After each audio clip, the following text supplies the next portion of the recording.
Pour un cuve vapeur induction, comment choisir? Là encore, il faut rappeler d'abord quelle est la destination du cuve vapeur. Le cuve vapeur, généralement, est utilisé pour cuire à la chaleur douce. C'est-à-dire, c'est la cuisson douce. Et qu'est-ce que ça veut dire, la cuisson douce? Ça veut dire qu'on évite et qu'on ne veut pas, surtout, mettre directement en contact les aliments qu'on est en train de cuire, qui sont généralement des végétaux, des légumes, en direct avec la chaleur et la source d'énergie. C'est la raison pour laquelle le cuve vapeur est constitué de 2 parties essentielles.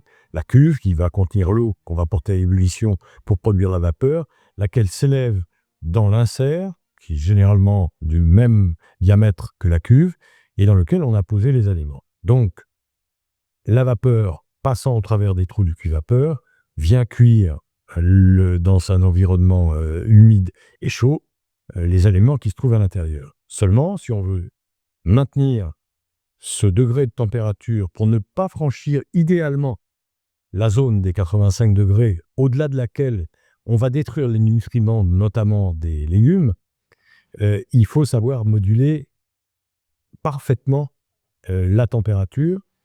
Et pour ça, on a 3 outils essentiels et majeurs. Il y a la source d'énergie, bien évidemment, et la manière dont elle se commande et dont elle réagit. Il y a ensuite le matériau de la cuve qui va capter cette source d'énergie et la restituer en fonction de ses performances selon la manière dont il a été fabriqué.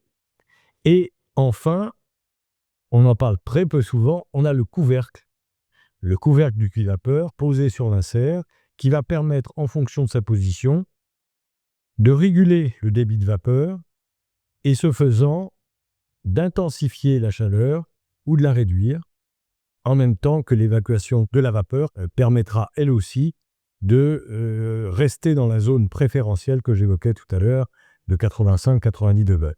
Ceci étant dit, je l'ai évoqué, il y a le matériau. Et dans les matériaux, tous ne vont pas fonctionner à l'induction. Alors, je vais bien évidemment exclure ceux qui à la base ne le sont pas, c'est-à-dire le cuivre et l'aluminium brut. Et ensuite, on va retenir les inox, qu'il s'agisse d'inox avec des fonds sandwich rapportés, ou qu'il s'agisse des inox en multicouches, multiplis, et en l'occurrence trépis comme ceux que nous avons chez l'effet cooking, qui ont été travaillés pour fonctionner parfaitement à l'induction, et qui surtout en l'occurrence vont être les plus réactifs à l'augmentation et la diminution de la température, ce qui est très critique, comme je l'expliquais il y a quelques instants, puisque on a cette frange de température au-delà de laquelle on va bien cuire l'aliment, mais on va aussi détruire les nutriments qui se trouvent à l'intérieur. Si vous avez une source d'énergie avec beaucoup d'énergie, c'est-à-dire que si il vous faut beaucoup de temps pour monter en température, mais autant de temps pour la réduire, voire même plus de temps, vous franchissez le cap et vous n'avez pas le même résultat en termes de nutriments. Le matériau tripli utilisé chez l'effet cooking, encore une fois, est le type de matériau dont la réactivité va répondre le mieux possible à la précision qu'on souhaite avoir sur le réglage de cette cuisson.